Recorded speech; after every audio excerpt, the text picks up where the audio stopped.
Welcome to Insights and Sound, where we talk to the people behind the scenes, behind the technology, and behind the music.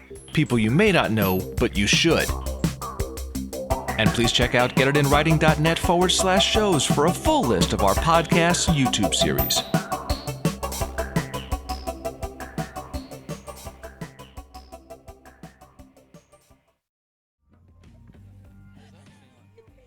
I think so. I want to make sure you're comfortable. I feel so comfortable. You want to? So, I don't know. Do we get like a signal or something? I guess we just like kick it off whenever we kick. The applause, that's it. That's what we were waiting for. Yes! That's great. Well, welcome to our panel. This Tech Track panel is called Get a Room. And what we're going to be talking about here is the idea of the viability of commercial studios versus the fact that we can pretty much record anywhere. So I will start by introducing my guests. On the far corner over there is John Alagia. And John's credits include, I have to cheat here, I'm sorry, Lucas Nelson, Paul Simon, Herbie Hancock, Dave Matthews, John Mayer, so nobody important. Thank you very much. This isn't working. This is working. Yeah, and he doesn't have a working microphone. And that's why you need a real studio. Ooh, that's exactly. That's why you hire a professional, folks. I'm gonna just borrow yours. No, just figure it out. Next to John is Tina Morris. She is the studio manager of The Village, as in It Takes One, right? Oh, yes, a lot. I know. How many times have people used that joke on Like you? way too many times. Way too many times. Yeah. I know, it's horrible. But then we also call ourselves the Village people, and I make my poor staff do like the dance. Really? No, Oh, no. cool. So which one's the cop? No, never mind. Paula Salvatore. Jeff. The what is your official title now? VP of. Client Relations and Studio Marketing for Universal Music Group. She lives in that big round building that everybody knows. Yep. And Sean Phelan. Sean's credits include CeeLo Green, Lizzo, Dave Matthews, I think. No. Who else? You've done some weird stuff though. Some not hip hop stuff, right? Yeah, definitely. Just been doing. I'm trying to think. Just the last week alone, kind of this. I've got my through, cheat notes here. Kid Leroy. Zach Brown. That was Yeah, another Zach one that Brown you did band. that Yeah, I was that's been a good surprised to one. hear Yeah. about. Yeah. Jump around. Okay.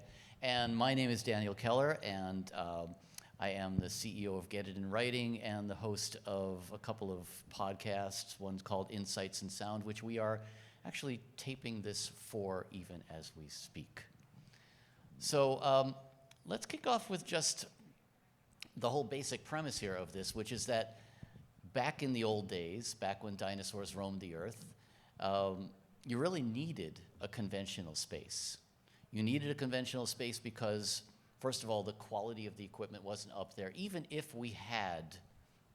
the point that we had home studios, we had, I guess, the first, the ADAT-based stuff, and even before that, people had their own 4-tracks. I know I had my own 4-track and whatnot, but you could never get the kind of quality that you would get in a real room. Obviously, the quality of gear has changed, the quality of recordings has changed, and for the most part, you really can track anywhere at this point if you so choose. And there are some advantages to that, and there are some advantages to still being in a commercial studio. So let's start with the advantages of why would you choose not to be in a studio? And I know I'm asking people here who it's not in their own best interest to answer that question, but I think there's certain realities to why people track in their own spaces. Anybody want to address some of that? I mean, it's the freedom of, like having that creative moment just whenever you have that creative moment, the pressure's off. You're not paying hundreds of dollars for a studio per hour. It's just kind of like you're sitting at home. You've got a microphone with your laptop. And it's just like, oh my gosh, I just finished dinner and I was just singing something in my head. Let's lay it down, So there is that freedom, and it's a freedom that I really appreciate, because I remember starting way back when, in the early 90s, it was like, oh my God, I can only record in a studio or my little 4-track Tascam. And there was... Oh, you had one of those too? Oh, yeah. and there was a lot of, you know, it was kind of depressing that you couldn't really record at home. And then the M-Box came out, then it was like, oh my God, I can put a real microphone into a real mic pre and have real Pro Tools, you know. So that's kind of, you know, elaborated with the technology today. Yeah, people would really freak out when the red light came on in the big studio, and so I think when you had that freedom of just doing it behind the curtain in your bedroom, that made things a lot easier. Plus, I mean, also the economic limitations that, you know, young artists have. It made a lot of sense to kind of, I mean, when the technology really ramped up, especially in the last 10 years, or even 15 or 20, everyone, I mean, a lot of really incredible things started coming out of people's homes and bedrooms. Yeah, now we have a whole subgenre too, bedroom pop, right? Yeah. And that's kind of the Billie Eilish, the Olivia Rodrigo, and stuff like that. And it just burst some great music that maybe we wouldn't have heard otherwise if a 14-year-old that had a budget, right? I mean, that wouldn't happen before. So I think that's incredible. I think the anxiety of time is money, you know, and when you're in a recording studio and you're not getting the vocal or you're not getting the guitar right, you know, just go home. And that's part of it too. It's just, you know, it's like anything else. We're human beings, and we have days where we're really on, and then we have days where it's just not really happening, you know. And if you've just shelled out $1,500 for that day, and it's not happening, you know, that can be a dream crusher right there. And there are a lot of projects that I worked on that were very much hybrids. Like you'd start in a big commercial facility with the band, and then you'd actually go back to your house and work with the artist either on vocals or, you know, overdubs. But that was, I mean, I think that was very, it was very much a big part of the recording the last 25 years.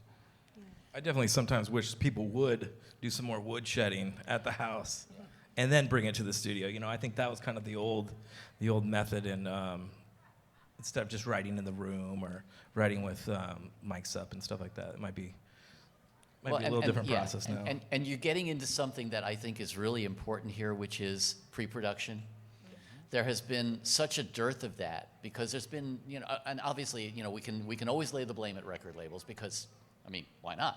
You know, but if you think about it, you know, there has been such a dearth of artist development, and I think it's really true that if you have that opportunity to be able to woodshed and to be able to really work on the tunes, you know, like people have this kind of mythical idea that, you know, the band just gets in the studio and camps out there for 6 months and writes all these great songs, and, you know, no, it doesn't happen that way. You know, that's the whole point here, is that we want the artists to spend some time before you get into the studio and actually define what it is you're going in for. And that, I think, has been so lacking. That's the best advice, you know, when people would call and say, oh my God, I can't afford that. You know, I'm like, get ready, practice, and then come in, cut all your tracks. You need the drum sounds here. Yeah. You might even need to come back and mix. You know, I understand if you're going to do your vocals and all the overdubs at home, but get the basses down. And Well, and happy. that, yeah, and to your point, you know, vocals especially, when we're talking about vocal-oriented material, obviously you want that ideal environment. And who knows what that ideal environment is? I mean, I've had singers who have to have the lights out. I had one singer who had to be totally naked with the lights out. We won't go there. You're not the only one. You're not right? alone. Better than the engineer, I guess. Right? Oh, I'm just very thankful for big speakers to hide in back of. Yeah, exactly.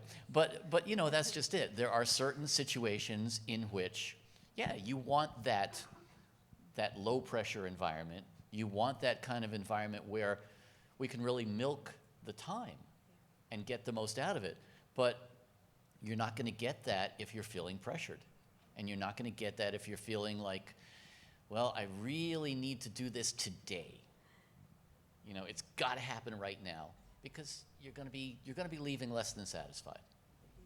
I heard a great saying one time. It's like, you can have a baby anywhere these days, right? You can have a baby at the house, you can have a baby in a car or whatever. But if something goes wrong, you want to be at the hospital, right? So it's Fair like, point. if something goes wrong when you're recording or whatever it is, you want to be around professionals. You want to be around a patch bay. You want to be around different things like that. You can make things happen. So What's yeah. a patch bay? Yeah, right. Well, yeah, Yeah, definitely. you know, So well, but little it's an analogy interesting for you analogy guys. because these are our babies, right? I Exactly. mean, we're taking people into the studio to birth ideas. And those are just as sacred to us as artists, you know, and yeah, we want to treat them with that kind of respect, right?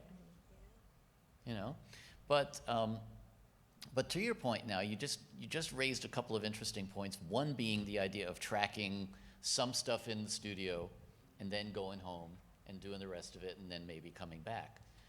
Now, you're not going to find a whole lot of really great sounding rooms in people's bedrooms. I don't care how much work you've done to convert and soundproof your garage, you're not going to get that great drum sound, for example. That's part of it, right? And I know, you know, in particular, we have two people here who represent some of the best sounding rooms I've ever been in. I have the best drum top. Okay, say you have the best. No, I have the best. No, I know, I do. No, I Oh, do. I mean, Echo really? chipper. My echo chipper. It's best. Oh, Thanks. Candace does, she says. Oh, well, okay. Okay. But I think that's a big part of it, is the idea of not just having the sound of the room, but also having the sound that a professional can give you. And let's talk a little bit about that, because the term professional has been wildly abused, you know, and we all hear those jokes about, yeah, I'm in the studio, man, and, you know, some dude with his laptop on a kitchen table or something. But, you know, there really is something to be said for experience and expertise. And I think we have a cumulative number of hours up here that can speak to that. You know, give me your take on what it is that we get as professionals.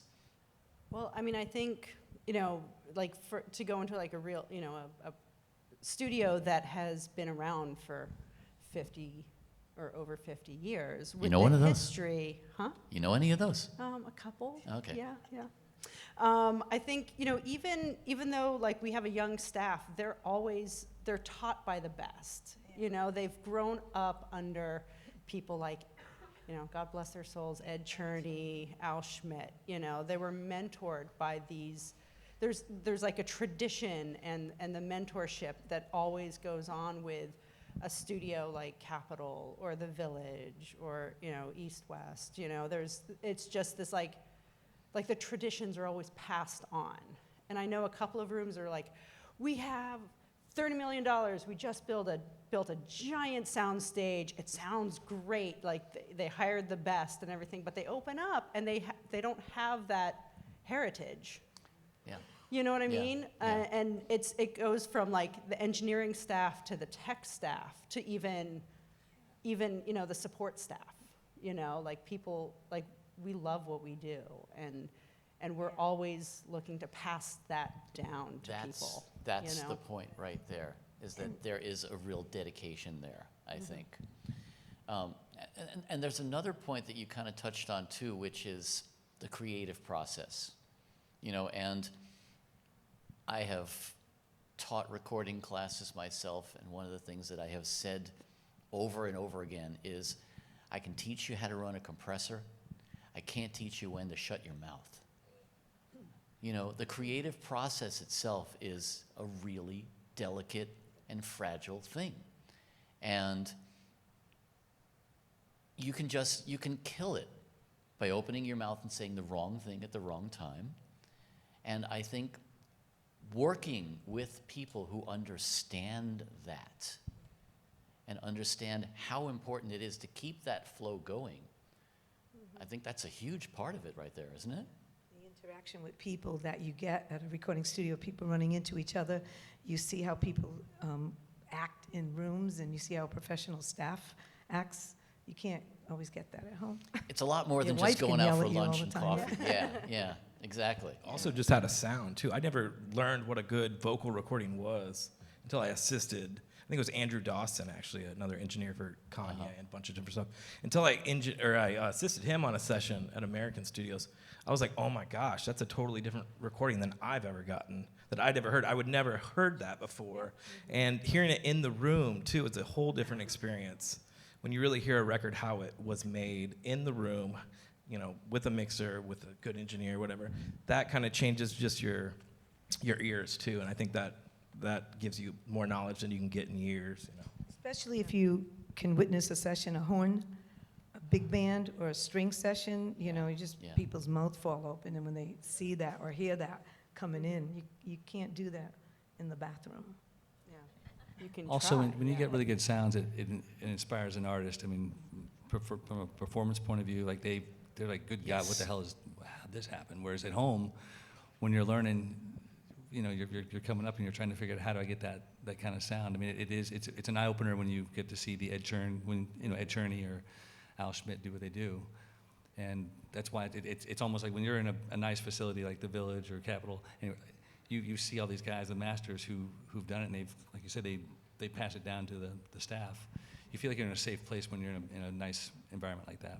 I actually had a question for John, too, because when you were doing a lot of the John Mayer stuff, a lot of that was kind of birthed out of him creating in his own space and then bringing it in, or how was that process? Yeah, we did the bass and drums at a studio called Loho in New York City, and then we went back to my house in Maryland. I bought a lot of nice gear, and I learned just how important, you know, Class A pre's were fairly young, and so I would outfit my home studio with really good gear, and I would spend a lot of time with my vocalists and just miking things. I mean, all the nerdy things you do, you spend way too much time, like, you know, miking up a kick drum. But I would just spend as much time as I could on experimenting and not trying to burn someone out, but like, you know, like 2 or 3 minutes per microphone, and, you know, working on the performance with say John Mayer or whoever, because that's the most important part, I think, is the delivery and performance. Microphones, yeah, they're great, but, like, you know, as long as they sound really good in their headphones, that to me is the most important thing. But you just put your finger on something really important, which was that whole idea of you spent that time doing that experimenting. Yeah. That's something that you might not have done if you were, you know, just trying to get it all done quickly, you know, and learning that stuff, I think. I also learned that, because I had the opportunity to work with so many bands, and I would bring all the bands in live, and you had to act pretty quickly because you don't want to, you know, you don't want people to get bored. Yep. And, Short attention span theater. Yeah, so you basically just try to, you learn you learn how to work very quickly, and I learned also to use, I would find the best engineers on the planet to work with, and that made me look a lot better. It made everything. It made the whole record sound a lot Doesn't better. it though? Yeah. You know.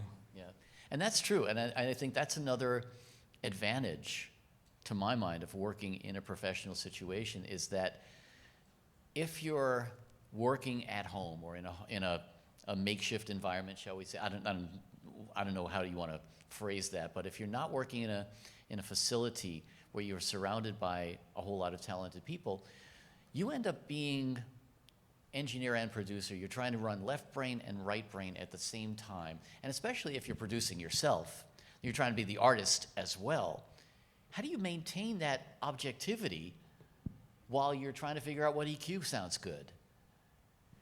I think John Mayer is the best example of a combination of home recording, professional studio recording. He seems like he travels, you know, he travels from your place to my place. But he came in to do some songwriting for a couple of months.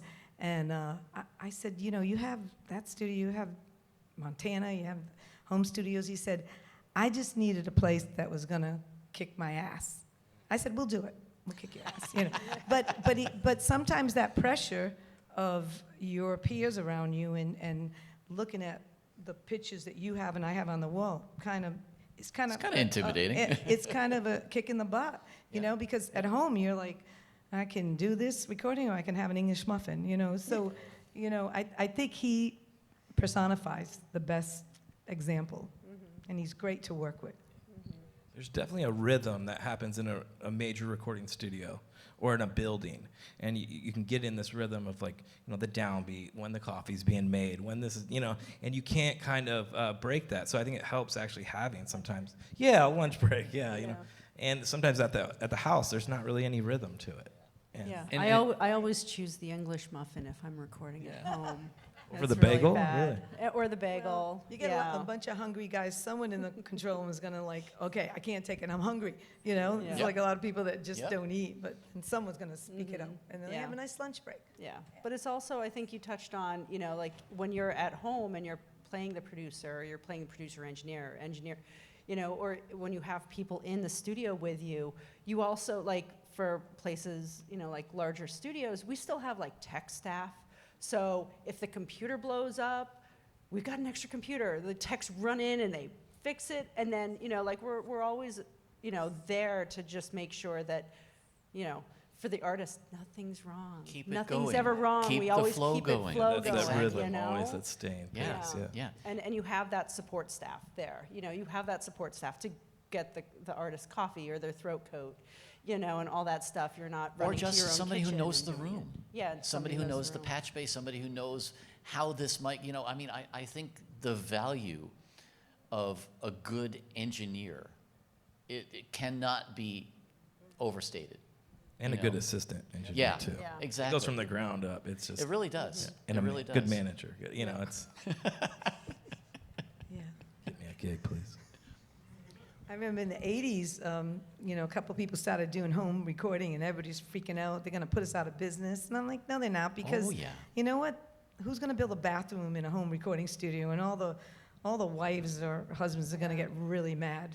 Like, what are they doing in here? I mean, even Yep. I Yep. even there was like the paradigm where we kind of saw a shift like during COVID, because I don't know if you guys know, like for the Village we have a bunch of private studios as well. So we've got like John Alagia is one of our private clients that comes in. He has his own private studio, and we kind of had like a paradigm shift where some people were like, I've got to get out of here and work at home because I don't because I want to hunker down, and then more people were like, oh my God, I've got to get out of my home studio. I'm so Driving sick me of crazy. my, Yeah. like, and they migrated, and we just kind of had a shift. But I think that's always kind of, there's an ebb and flow of, people are like, oh, I can do this at home. Like, I've got all this technology, I'm doing it at home. And then they go, I can't make it sound like, all my favorite records, and then they all come back, and it kind of goes back and forth, and I think at this point, I feel like we're,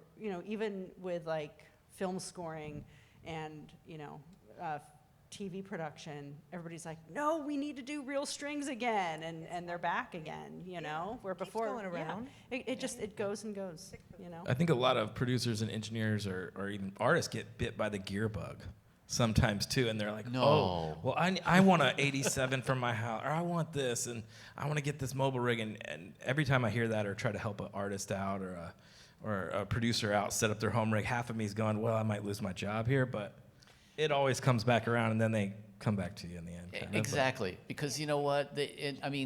Everybody can buy gear, but they're still going to have to learn how to get the best out of that gear. And there's that old adage about you can put a really cheap piece of gear in the hands of somebody really experienced, and they're going to make that sound better than putting the best gear in the world in the hands of a novice. And learning that in a professional environment where you get to look over the shoulder of some of these greats, that's the most valuable education you can get, really. The That's other thing always is the trick move. what I find very inspiring about these studios, and I've been very fortunate to be at the Village for 18 years or something like that. Prior to that, I was working out of my bedroom in Maryland, and I was in my pajamas half the time. I mean, it was kind of like I didn't It's put a my pants work on half the ethos, time. yeah. And it was kind of like COVID, because when COVID came around, we were all hanging out with, just in our room, in our home studios, and the communal aspect of those recording studios is so inspiring, because That's- you'll yes. walk out of a room and you'll see Bonnie Raitt or whoever, and you'll strike up a conversation, or one of your engineer buddies or producer friends, and you just start talking the trade, and you start asking about like the sessions, and there's a back and forth, and you don't get that when you're isolated at home. So you learn so much just being in the halls of Capitol or the Village, and it is inspiring.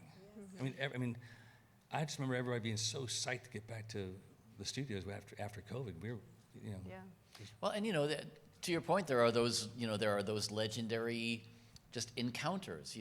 The whole Eddie Van Halen on Michael Jackson's record thing. Those kind of things are not going to happen if you're working at home. And I think so often that happens. We used to. I mean, I cut my teeth at a studio called Cherokee years ago, and there was more going on in the lounge sometimes than there was in the actual recording rooms, because you'd have 3 or 4 different sessions going on at the same time, and hey, how you doing? And there would be these moments of just inspiration that come from the oddest places and the oddest conversations. In the hallowed halls, right? Do you have any crazy story that's happened at Capitol like that?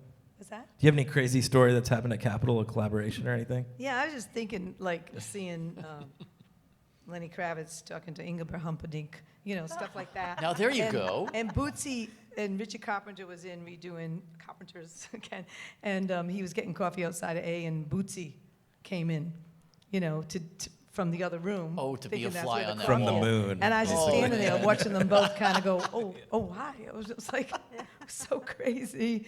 It's like cartoon time, But the one thing I got to say, and Al Schmidt, rest his wonderful soul, is he used to walk in everybody's room and go stand behind the engineer and go, good job, what are you doing? And see the artist. And then he said, when everybody used to say, Al, you going to put a home studio? He's like, no way. I like coming here. I'm talking to people. And he got work from walking in the hallway. I'm like, Al might do it. He's like, yeah. He loved it. But I think just really the creative juices, man, that's to me right there. And I know that it's always a budgetary decision. It's not everybody can afford to go into a major studio and lock it out for a month. But if you can go in there even for a day, and that's just it. If you're prepared, as you say, you can go in there, and again, comes down to pre-production, comes down to knowing what you're doing before you go in. And communication. You tell the studio, you tell the studio manager, you tell the producer, you tell the engineer what we're doing for the day. Right. That's a rare thing Well, these that's days. communication I in always general get is the a email rare like, thing. hey, what are we doing today? Yeah. Yep. Vocals. Okay. Then you see 10 people show up. Yeah, with then Right. they're guitars, like, oh, and do you it's have a like, guitar? yeah, do you you know, have it's the- like, yeah. no, that's not. Now we're Yeah, running it's a around different getting process guitar then, sounds yeah. and stuff. And Yeah. but I mean, just to kind of put a cap on the point with like being in a studio environment, it's the community. Like the music business is actually like a really cool community. High school. You It's think? kind of high school, but I feel like it's a lot friendlier. I mean, especially It like is, I felt less it, cattiness, like, when we yeah. all kind of came together, like like Candace, Paula, like we all got together and we're like, okay, this virus is happening. Like, oh my God, what are we gonna do? And we all pulled together. You know what I mean? Like it is a really good community, and it's a good community of like producers and engineers and artists and everything. And it really is amazing. Like That's when why you're, we're when all you're still in this it, business for so long. that's why Yeah. we're here. Yeah. And yeah, I mean, I think that's why the studios are still here too, because they do bring they are these like hubs of amazing things. And I remember I remember Ed Journey like mixing in his private studio, and him just going, oh my God, I'm like stuck on this drum sound. And he'd run down and he'd knock on John's door and be like, John, I need your opinion, I need ears. And he'd drag him from his studio down the hall and listen to a mix and get input. And that it happens all over the building, it's really cool. There's no boundary between the runners, the assistants, the engineers, producers. Like everyone was in it together. Like Ed would walk into my room and he'd say, try this. He'd just mic up my piano. I'd be like, damn, what's it? And that to me, I mean, that if there's anything that I got out of working in major studios, it was the idea of just the possibilities are endless. You can really, if you're willing to put in the work, if you're willing to be really there to seize whatever opportunities come up, man, you can learn so much. You really can. And I learned more in, a couple of years in working in a major studio than I would have ever learned with my 4-track. Because you do get to rest on the shoulders of giants, as they say.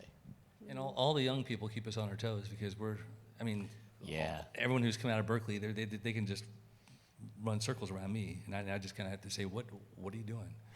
Just so I can kind of keep up with what's going on. Yeah. Well, and that's interesting too, because when most of us came up, there were not so many schools and opportunities like that.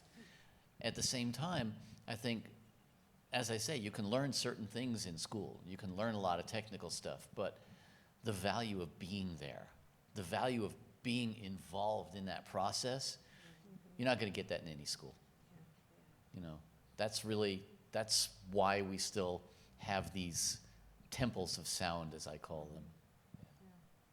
But also, I bet you there's a lot of people that are like artists, and you guys might be like sitting out there thinking like, oh yeah, great, I'll get into a major studio when I get a label or whatever.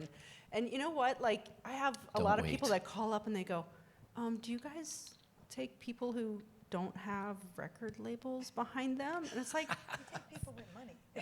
we take people who Can you pay? But it's not that scary. Like, it's like, hey, if you call me up and say, hey, I've got this independent thing, can I, I've never been in a studio before. Do you have somebody I can work with? Like, we do, and we want to help, and we want to encourage you guys to really create and get that. It's not just, we're not we're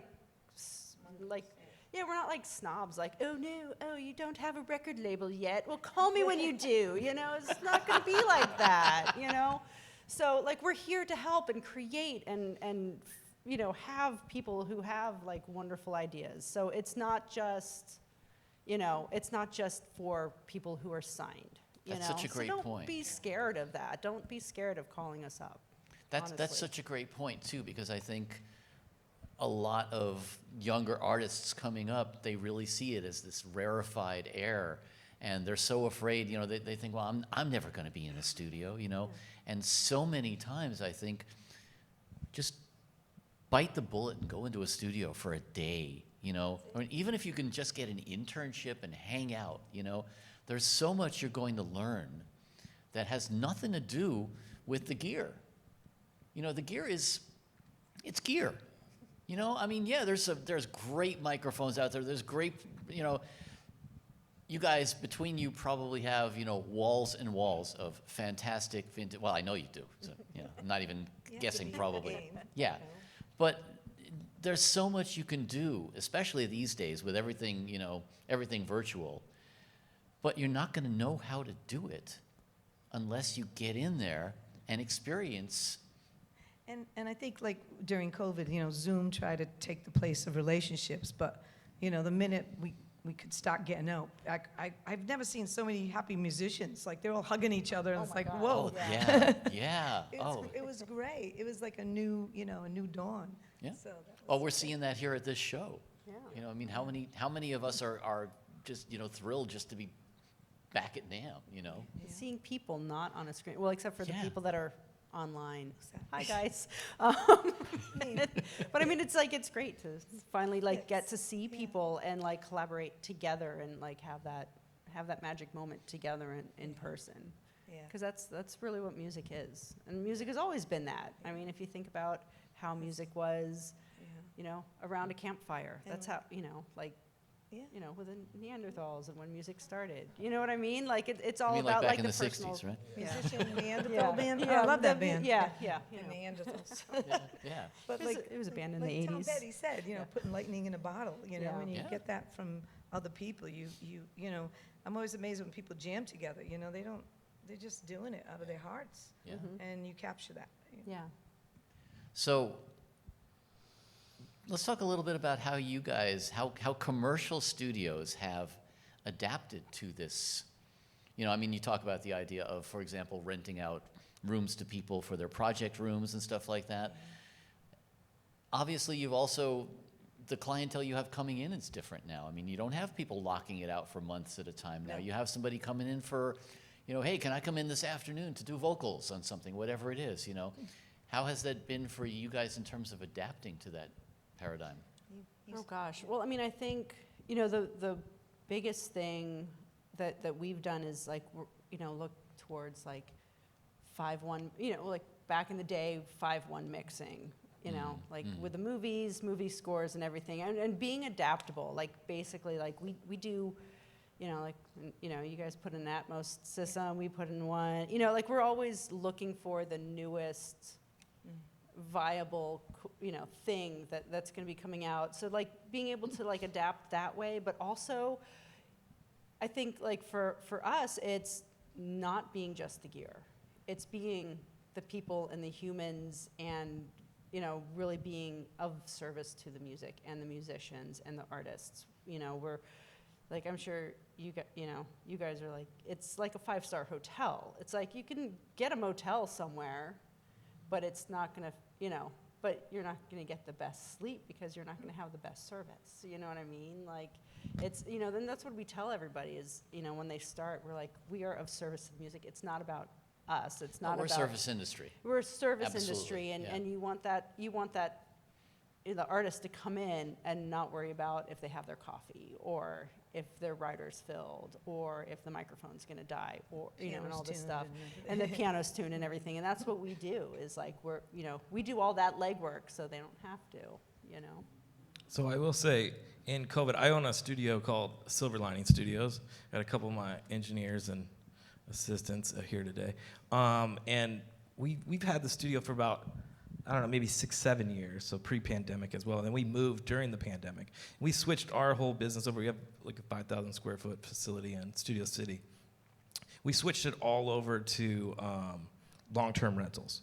So one half is L.A. Reid, and the other half is Warner Chappell. And so we kind of switched it over to combine the office with the studio. So downstairs is all offices, kind of like a WeWork type space, where kind of congregational offices, and then they have medium-sized rooms upstairs, right? And so, but they're all professionally built, big speakers, Augsburgers, Westlakes, different things like that. So it still accommodated all that, but then everyone kind of left the offices in those times, but all the executives still wanted to work, but they couldn't go into maybe the UMG buildings or their, corporate buildings or Warner buildings, whatever. So they still wanted to congregate and work.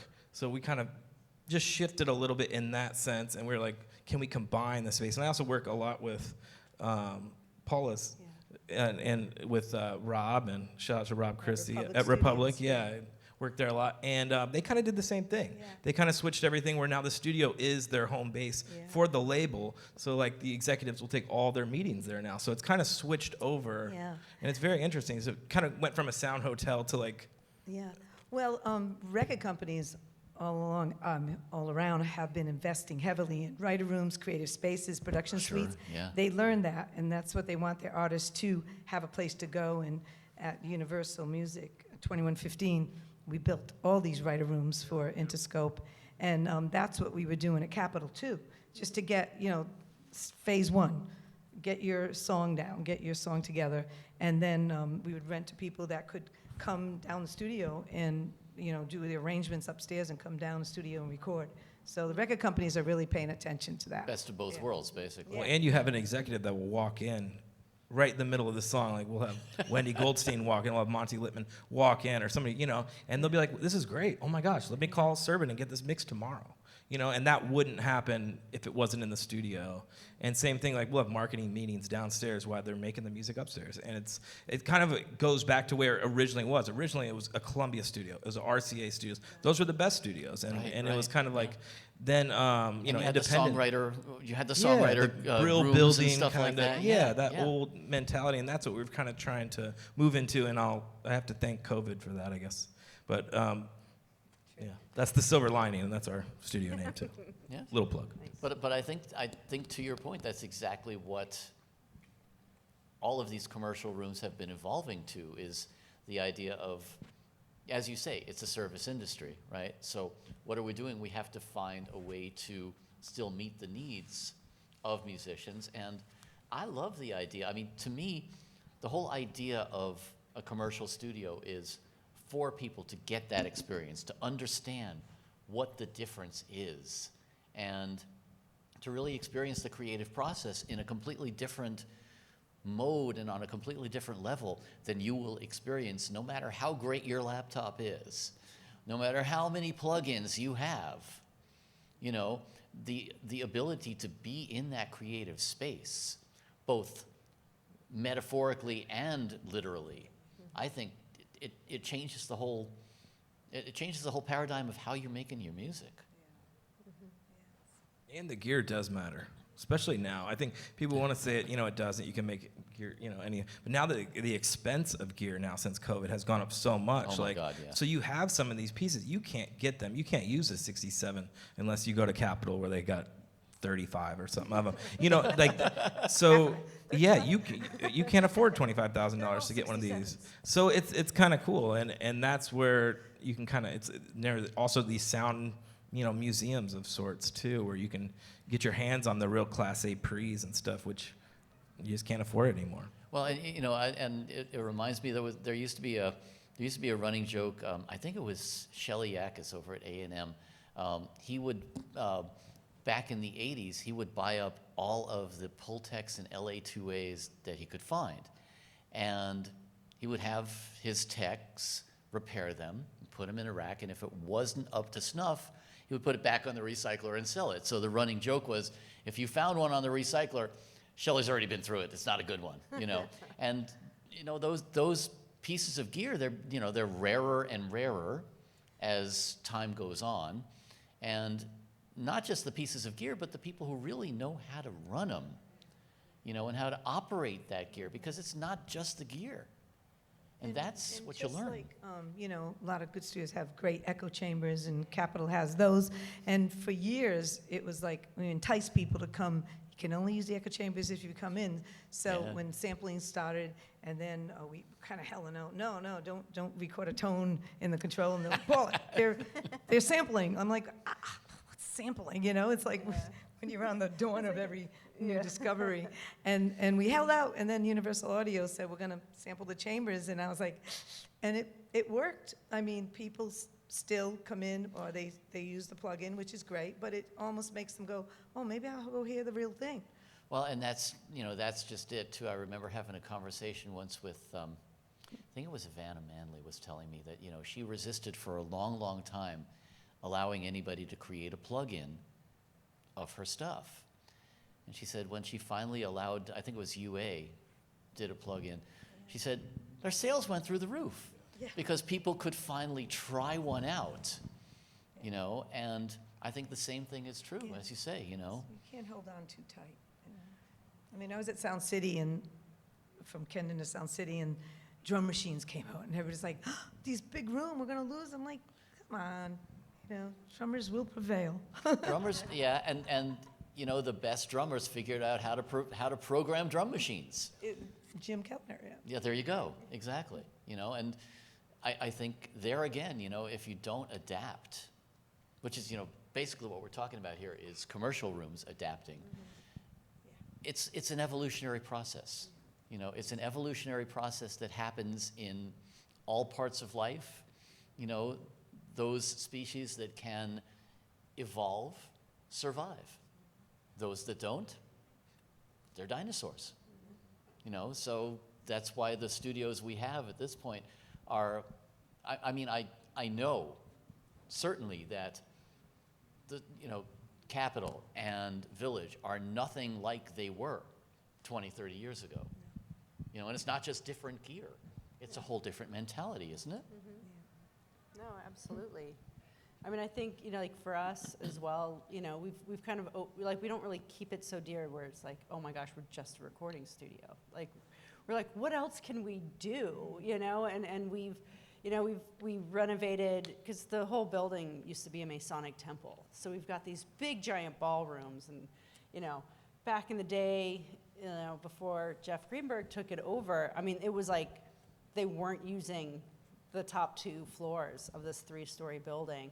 And these ballrooms were just storage, just floor to ceiling storage of like, oh my God, so-and-so left their guitar here, throw it in the storage bin. And And one of the places was called the Graveyard.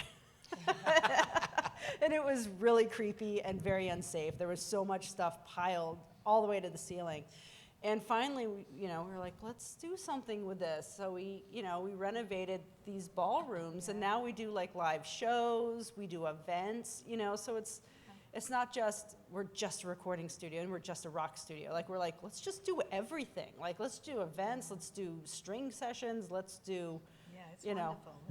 Let's film a movie here. Yeah, let's film a movie, and, we were able to like, record the soundtrack to A Star Is Born, and then Bradley Cooper just went, why don't we just record in this recording studio? We've got some recording studio scenes, and we actually got to be in the movie too. So, Right. We're up for anything. It's, Isn't it? Yeah. it's fun. Is the village haunted at all? Oh my God. I just. I've heard some I stories. don't know. We've I've all been heard there a those few times. stories. I don't know. Yeah. Okay. Yeah. You got any guys good keep a ones? secret. We have a very friendly ghost. It's a friendly tech ghost that I've actually. Oh God, Jeff's gonna kill me. Don't tell Jeff. Sneaks in and fixes gear? This might cost you No. some business, Are No, you when I here? was teching, I had a ghost that would throw like components that I was missing at my head. What? Yeah. What? Late at night, yeah. Sure you don't- maybe it's magnets It in might, your head. it might be the Yeah. magnets Yeah, in my that's it. head, but That's it. yeah, no, it's, yeah. They're very gonna need a friendly. part They're two very on that. nice. Yeah, there's a rumor that there's a ghost in Studio A that if you leave liquor out during your lockout, he'll drink your That's liquor not a and ghost. fix your bass tracks. Yeah, That's Zayla. somebody on Frankie. staff. Yeah, that's It's Zayla and Will upstairs, I think. But no, maybe. Maybe, yeah. Well, we have, I guess. What about Paula? Paula, what about Capital? Oh, yeah, please. Come on. No, I said something to Bilbo once. I said, people say if these walls could talk. I said if these walls could sing, we'd hear it, yeah.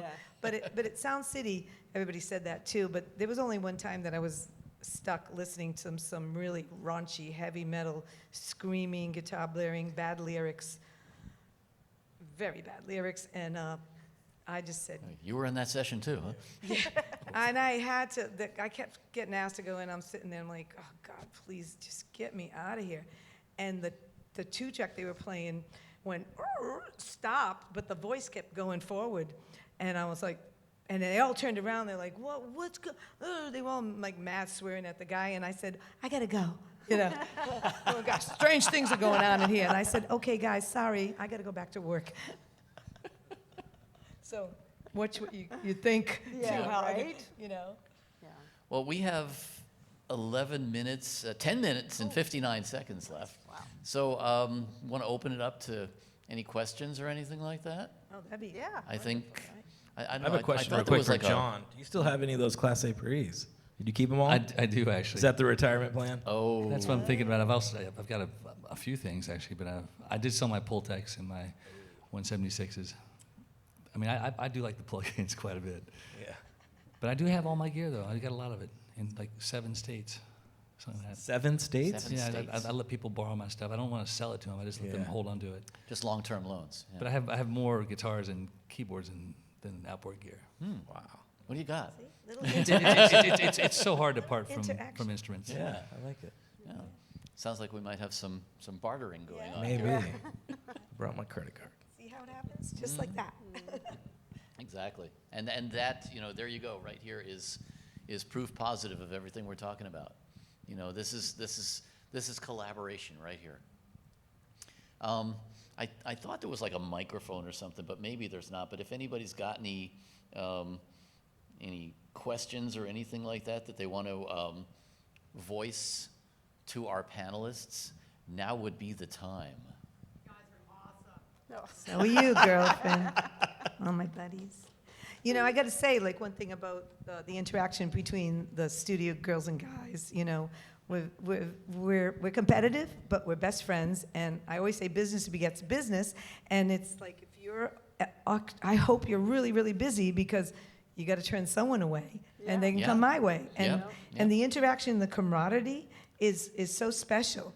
And that's always been the case, I mean, when I was over at Cherokee, it was the same thing. We would all run into each other over the Cat and Fiddle, for example, and you always want to know what's going on at so and so's studio, you know, and hey, how's stuff going at A&M, you know, and I mean all of these. I think to me, man, that was like the best part of it was finding out what was going on at other studios. Watch out. Don't, those calls, is someone coming over there? Because I threw him out. Oh my Don't, you know, God. a couple I of know, those there's people, like- don't let yeah. that guy in. It's like, Yeah, right, well, Candace? yeah, there's that too. There's that too. There's the I know we definitely take care shit of each list. other. We always get those emails. Hey, just had this guy in. Don't. yeah. It's also a very competitive industry too, between think? studio owners. I think it's healthy for the Healthy. most part, but definitely it's kind of an interesting competition. Just speaking as an engineer and a new studio owner, seeing kind of. I have a lot of like managers or owners from other studios will reach out and they'll be, oh, so what are you charging over there? What are you doing? Who you got? Blah blah blah. Who's coming in? It's very interesting. You can't really tell if it's a friendly call always, but Yeah, everyone yeah. kind of wants to know. Yeah, you're right. What everyone else is up to because you're like, how are you making ends meet? You know how because it's not always an easy business to be in. It's not No, and there's for-profit business by there's any a lot of means. flexibility there, you know. Definitely. In fact, She does Oh, there sometimes. you I go. see Candace out there. She'd send me a few. no, we used to have in one studio I worked at, they had a secret code that they used to mark on the board. I already know where you're going. This is Paramount Studios. There you go. Yes, It's walk the dog. Come on. There's some Paramount Anybody people know out here about somewhere. that? So walk the dog is 10 letters. I think Mike and Adam are 10 going to be mad you're digits. telling people this. That's right. That's all right. yeah. I think they started that. They yeah. got enough money. They'll be all right. But there would always be like, you know, so-and-so session from, you know, this time to that time, LK or whatever it was, you know, and you would know how much that person was paying per hour. And you also saw how much each engineer was making if you figured out the actual Yeah. code. So you were like, wait, so-and-so's making LK. What? That's $65 an hour. I'm only making $55. Yep. So yeah, it was. Yeah. Once we figured it out, they never changed it. Well, yeah, exactly. But I think that's the point is, you know, you have to be able to be that flexible because you're going to bring in a session one day that's going to have a different budget or whatever, and you know that's part of the rules of the road, so to speak, you know. But I won't tell how much you guys charge. Any questions? None? There's someone who wants to put that next step forward and try to pursue an internship or something like that, but they are still working full time. Oh, thank you. What is kind of a general, and maybe they're intimidated by the amount of the hours that they hear they have to put in. What is kind of a good expectation to have for what they may need to put in so that they can balance both of those things and learn from the masters as you suggest? More than you want, more than you expect. Tina. Yeah, that's fair. Yeah. Tina can answer. Huh? You said you can probably answer that. Oh gosh, I mean, just never expect to sleep. Fair. I don't know. I mean, in my experience, like if you're hungry enough, like for me, I was sleeping like maybe 2 hours a day for about 2 years straight because I had a day job at Berklee College of Music, and then I went straight to the studio and just spent every waking moment there. And then like literally slept 2 hours on my buddy's couch that lived in between the two studios, and I never went You didn't home. sleep at the studio?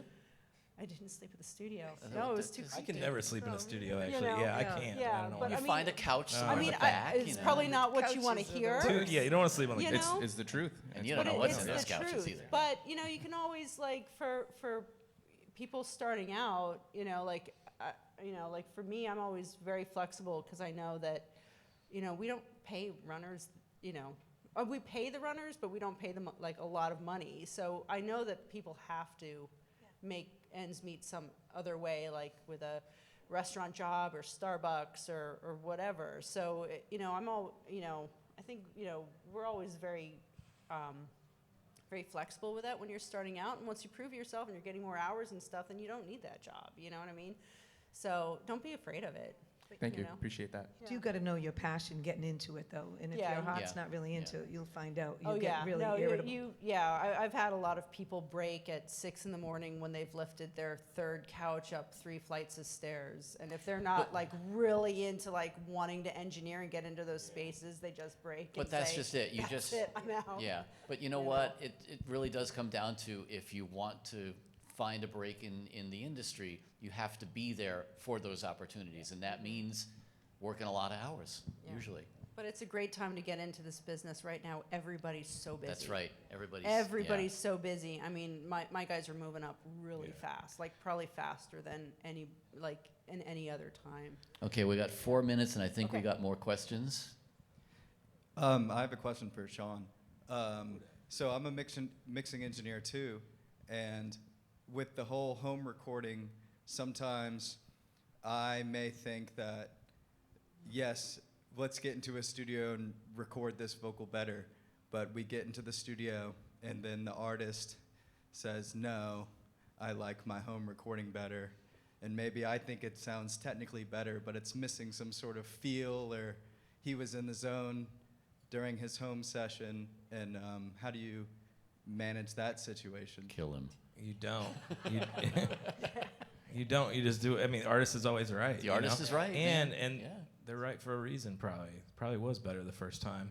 Well, that's why it's so important to get in the right environment right away, because you don't know what's going to happen. You don't know if you have the, the Michael Jackson Beat It performance, the first time out or whatever. You can mix it a million times. But yeah, I think the one thing about being in a great studio, you'll have the equipment, but more than anything, you have great monitoring and a great space. Like some of these rooms that they have are Vincent Van Hoff rooms or Tom Hidley rooms that are built in a way differently. So it's going to be more inviting and more, you can hear everything a little bit better. But either way, if it's not a good performance, it's not a good performance. So And that could actually, to your point, that could change the whole perception Yeah. of, maybe the artist thought it sounded great in their bedroom, but then all of a sudden they're in a different room and their whole perception is off, Doesn't sound right in here.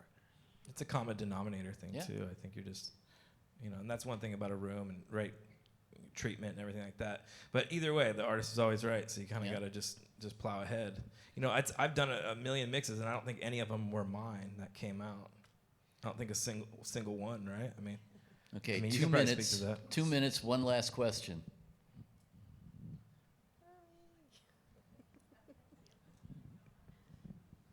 Encouraged to see a couple of ladies on the stage. Good. USC did a study a few years ago on the recording industry in general and equality, and the studios, I think, if I recall correctly, ranked pretty poorly in that study. Are you encouraged? Are things progressing? Are we starting to see more women in the studio? And Oh, yeah. Oh yeah. Yeah, definitely at the 100%. Village. Tina, Yeah, please. definitely at the First time I Village. ever saw a female tech Yes. was at the Village. Yes.